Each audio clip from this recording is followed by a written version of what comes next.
Okay guys, so before I actually start this video, because we're going to be talking about Parmenides today, which is a lot more complicated than the previous two, even though I know I said that for Xenophanes, but like as these guys keep going and we have more writing from them, it gets complicated. So before we start with Parmenides, I just want to ask you guys to leave a comment below, whether you're on Instagram or you're on YouTube, that's the site, whatever. So whichever site you're on, I would really appreciate it if you guys left a comment below, if you guys like the setup of me sitting at a table, or if you preferred it if I was just sitting on the floor or a stool like I was doing previously for our IGTV. But thank you guys so much. Leave a comment, let me know what you guys think, and we will be adjusting just, for you guys, and we'll be changing it up a little bit, keeping it spicy here on Moaning, because I love to do that. Anyways, if you are new here, then welcome to Moaning's IGTV. My name is Erica Stevenson, and on this whole IGTV sort of spiel that I'm doing right now, we're discussing the pre-Socratic philosophers. So we're officially in the first week, we're on the third philosopher, so if you guys haven't watched the previous two, then check them out. We have a whole playlist with these guys and all of that shebang. Or if you're watching this at some point in the future, then we have the whole rest of the playlist with all the other guys coming up. So definitely stay tuned for all of those. Now, what we try to do in these videos is just very basically explain an idea. So I'm not going to be doing any of the analysis. If you want the analysis, then definitely leave a comment as well. I just asked you to do one, but like do one again or add part 2 to your comment, just so that I know if you guys want the analysis, because we can start doing videos in the future that then analyze these explanation videos that I've got going on. So for today's video, we are going to be discussing Parmenides. So Parmenides was supposedly born like 515 BC or 515 BC.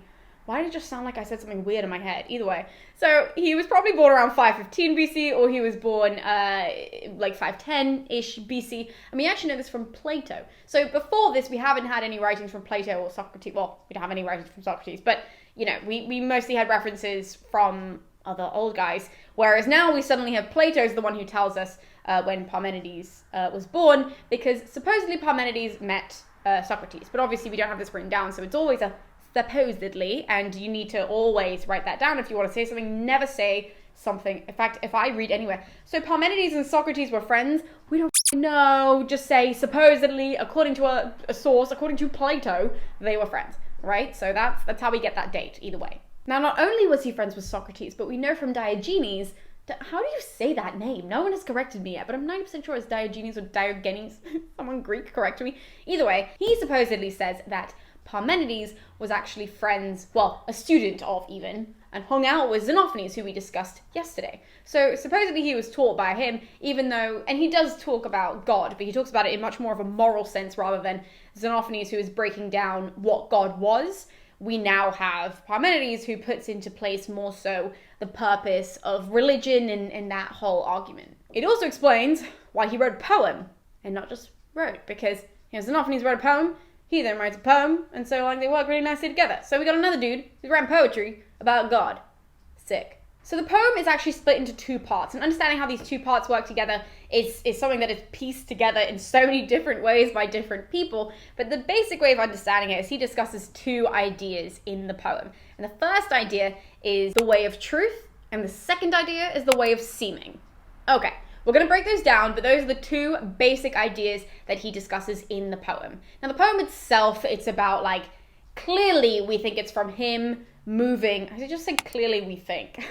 Well, we think that it's supposed to represent him moving from kind of being ignorant to then him moving into being, not ignorant and seeing the light of day and whatever. And this goddess comes and she is like, hey, you should walk through this gate with me, this door with me, this would be really sick. And so Parmenides is like, okay. And so it's really like one of those sort of situations where he's being led into the light. But it's the ideas mainly, the way of truth even, or the way of seeming, that makes it really, really interesting and a really crazy read that people still don't understand. So let's break those two ideas down. So we'll start with the way of truth. Now the way of truth links to reason, and it links to the idea of being. Okay, so the way of truth basically says, kind of like Descartes, you know how Descartes says, what did he say? He was, I think, therefore I am, right? That was it. Jesus Christ, I was about to quote Hamlet.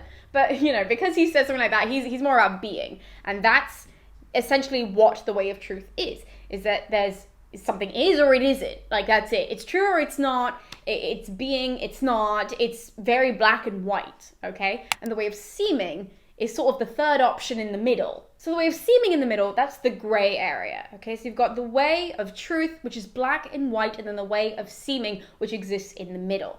Now, how does this link to the poem? And that's because he doesn't literally put those ideas forward and he says, hey, you should do this and you should do that. The poem, by the way, is super short. We do still have it.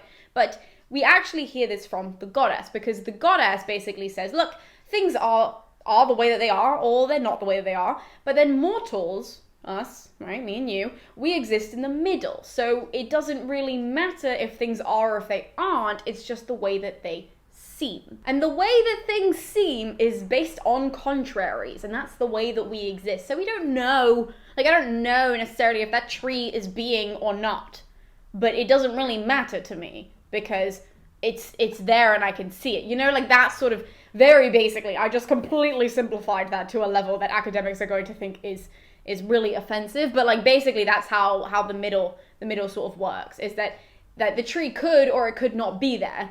That's sort of the idea of truth, is that it's true that it's there, it's true that it's not there, it's true that it's being, it's true that it's not, and there's the way in the middle, which is me saying, there's a tree, whether it really exists or not, I don't really give a shit. But that's really the only idea that's put forward. That's the philosophical idea that is put forward in the poem. And to basically simplify that even more, if you guys are a bit I still don't really understand that, because I gather it's a little bit odd, and even the way I explained it isn't perfect. But the way of the truth is that nothing else matters apart from this present moment. Nothing else matters in this moment, aside from this table, is clearly real because I just knocked it, okay? That is, okay? Nothing else. The past doesn't matter. The future doesn't matter. None of that matters aside from the present moment because it is or it is not in this moment, okay? And then the way that people exist, the way that mortals exist, is everything exists. Everything just is important, and what happened in the past is important, and that was being, and this is being, and that's being, and this idea is being, and whatever. And that is not actually the way of truth. That's simply the way of seeming. So it's not black and white, it's not as true or it isn't, but it's in the middle, which is the gray area. So that way, it allows the way of truth to kind of be immovable, imperishable. It only matters what is. What is. That's the quote. What is what matters. And actually, in this poem, there is a line that says, "It is or it isn't." That's the direct quote. And actually, people who look at that Greek sentence can translate it so many different ways and to mean so many different things depending on what it's attached onto. So even then, getting into this poem, even though those are the basic ideas, it's complicated as fuck.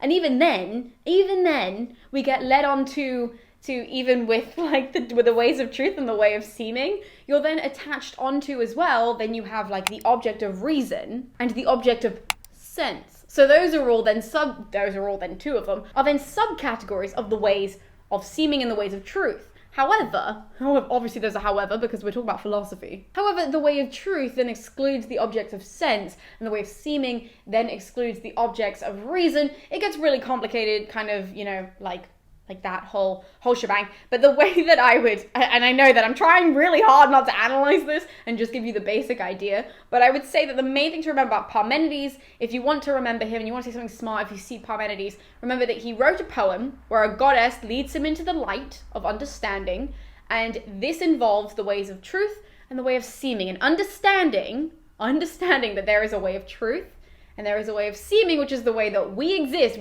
over here in the way of seeming, and the gods and whatever try and drag you towards the way of truth. That's kind of the most important thing. That's really the most important thing about this whole argument, is the way of truth and the way of seeming, and understanding that we exist in the way of seeming. Did that make sense? I feel like that was not a very clear episode, so if it wasn't, holler at me and I will comment below. I'll answer all of your questions, no problem.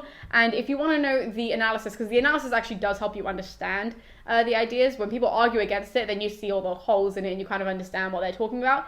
If you guys want that, then I will be more than happy to film a follow-up episode where I just discuss the analysis of that argument. So thank you guys so much for tuning into Parmenides. I'm so sorry if that was a little bit complicated. I told you these guys are getting weird, they're getting complicated, even the way that they write is getting odd. So thank you guys so much for tuning in. We really do appreciate it. Don't forget to hit that subscribe button, by the way. And thank you guys. We will be seeing you tomorrow with Anaxagoras. So we'll be discussing Anaxagoras tomorrow, and we will see you then. Cheers, guys.